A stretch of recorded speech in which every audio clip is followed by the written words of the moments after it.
Ravs, another year. We're back at Wimbledon again. First of all, how have you kept yourself busy over the past 12 months? Busy with always a bit of tennis and then obviously a bit of music. So yeah, that's kept me on my toes the whole year. How is your tennis going? I'm actually playing a lot more this summer and I'm actually hitting the ball pretty well. So sometimes I think, you know what, I should start playing again. But then I switch on the TV, watch Wimbledon, and I think maybe not. Yeah, but there have been all these stories. For example, Harry Heliovara, who won the men's doubles with Henry Patton, who quit the sport for 3 years, thought he'd never come back. He did. And now he's a Wimbledon champion. Might that inspire you? You know what? If I look at it statistically, right, I was ranked 8 in America, NCAA. So top 10 is not bad. So it did make me think. I did have to look up who he played for. Yeah, 100%. Do you miss it a lot, or deep down do you think, no, I did the right thing?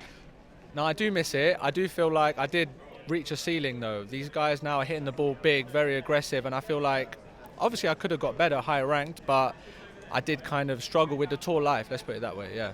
And what have you enjoyed most about the championships this year? I think the level, the movement, just how good these players have got, how far the game's got. I'm just impressed. I'm impressed every time I do watch, yeah. Have you got a hunch as to who's going to win this afternoon? Last year I would have said Novak and he lost. This year, I feel like how could you go against him? You know, he's just Novak Djokovic. But I think this is more even than it was last year, so I honestly don't know. Yeah, it should be a fantastic end to the fortnight. And in terms of the music, tell us what you've been up to. Music I've been writing, just actually creating a lot of different stuff, trying to think, right, how can I reframe my music and make it more listenable? I don't know. I've been exploring. I think that's probably the best way to put it. Exploring. I actually did a track for the Euros, so obviously a big day today for sport. So if you go check out my Euros on my Spotify, Ravs, the Euros track is out. The last day to play it, really, before we go for a big match. Yeah, and obviously you tried the tennis and you saw how competitive, how challenging that is. Yeah. How tough's the music business?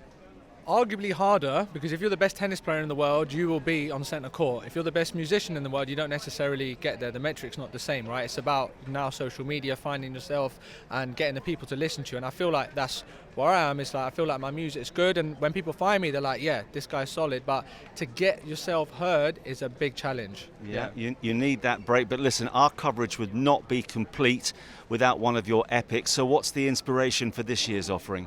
Well, obviously another big final, and the backstory is obviously I didn't know when this was going to happen, so I actually wrote this, recorded it just before midnight last night. So, wow. Yeah. How long did it take?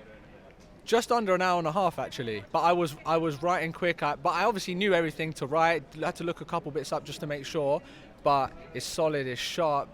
You listeners, you let me know. I've got to say, you put Bernie Taupin and Elton John to shame, speed with which you can compose and create something, but you are a genius. We love your contribution. Thank you so much for talking to us, and here it is.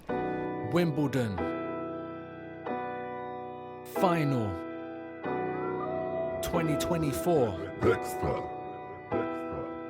Wimbledon Final 2024. Last two players now facing in a draw. Ready for the battle for the title, it's a war, cause the trophy be the highest you can get up on the tour. Grass stays greening, baseline's faded. Who's got the legs now? Who's gonna make it? Both got records and they wanna break it. Fifth set tie break, who's gonna take it? Djokovic got 24 and counting. Thought that he was done, but he's still climbing up the mountain. Precise with his life and the people that surround him. With the effort that he puts, I ain't ever gonna doubt him. Talks like a boss, wearing Lacoste. Eyes that are locked, says what he wants. Could get an iron in, anyone trying in. Playing so smooth with his game like a violin. But let me talk about the younger for a minute. Already hit the sky, but that ain't gonna be the limit. Alcaraz smiling when he fighting with a spirit. When he's striking through a forehand, it's so quick that you could miss it. Another hot dog, cross lob, hustle down, stop, what? Slice angle wide to the drop shot. It's just crazy, amount of the variety. Loves to get the crowd hyped, far from do it quietly. So now the tension's rising, climbing, soon to be fighting. Who I'm expecting? No, I can't guess this. 8th time champ, or can he defend it? Time to go now, margin super thin. Second, third seed, both believing they can win. Djokovic, Alcaraz, fighting for the title. Wimbledon 24, ready for the final.